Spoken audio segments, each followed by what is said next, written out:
Good evening everyone, my name is Varsha Wadia. Today I will discuss about banking क्षेत्र की प्रचलित शब्दावली।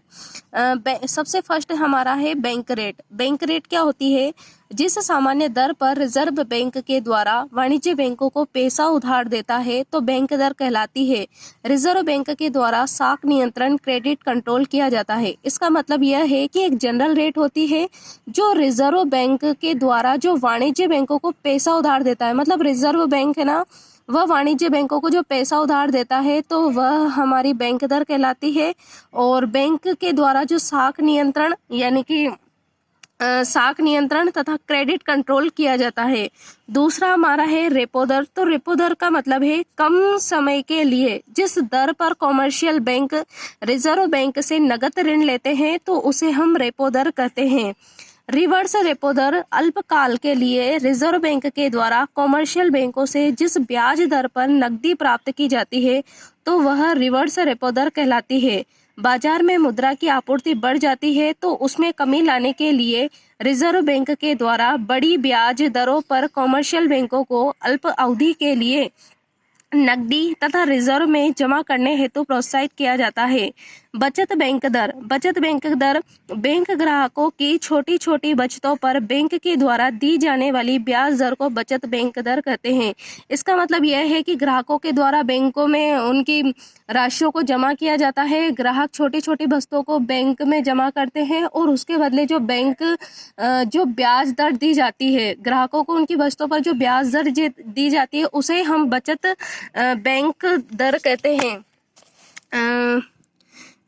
चौथा हमारा है जमा दर। जमा दर का मतलब है जमाओं पर दी जाने वाली ब्याज दर को जमा दर कहते हैं। बैंकों में पैसा जमा करेंगे और उस जमाओं पर जो ब्याज दर होती है उसे हम जमा दर कहते हैं। नगद आरक्षित अनुपात। नगद आरक्षित अनुपात का मतलब है कि वाणिज्य बैंक कुल जमा राशि का वह भाग जो रिजर्व बैंक के पास अनिवार्य रूप से रखा जाता है। तो वाणिज्य बैंकों के पास टोटल जो इनकम होती है, टोटल जो पैसे होते हैं, उसके बदले में कुछ परसेंटेज जो रिजर्व बैंक के पास जमा किया जाता है उसे हम नगद आरक्षित अनुपात कहते हैं। वैधानिक तरलता अनुपात। वाणिज्य बैंक में कुल जमा राशि का वह भाग जो नगद, स्वर्ण व विदेशी मुद्रा के रूप में अपने पास अनिवार्य रूप से रखा जाता है। वैधानिक तरलता का अनुपात यह है कि कॉमर्शियल बैंक जो वैधानिक रूप से स्वर्ण हुआ या फिर पैसे हुए तथा कुल जमा राशि का वह भाग जो अपने पास कैश के रूप में रखता है, स्वर्ण विदेशी मुद्रा अपने पास वह वैधानिक रूप से रखा जाता है, उसे लीगल फॉर्म में रखा जाता है तो उसे हम वैधानिक तरलता अनुपात कहते हैं।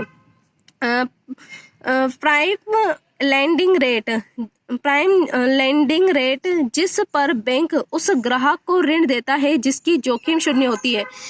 बैंक जो होता है वह ऐसे व्यक्ति को, ऐसे ग्राहक को ऋण देगा जिसकी जोखिम बिल्कुल शून्य है, मतलब रिस्क बिल्कुल भी नहीं है, तो उसे ऋण देगा तो उसे हम प्राइम लैंडिंग रेट कहते हैं। आधार दर प्रणाली। आधार दर का मतलब होता है कि एक बेस रेट है जो जुलाई 2010 से आधार दर प्रणाली लागू की है। ये एक बेस रेट है और इससे नीचे दर पर बैंक किसी को उधार नहीं दे सकता। ये एक ऐसी रेट डिसाइड की है कि इससे कम मतलब इससे कम दर पर किसी को देना ही नहीं है। Thank you.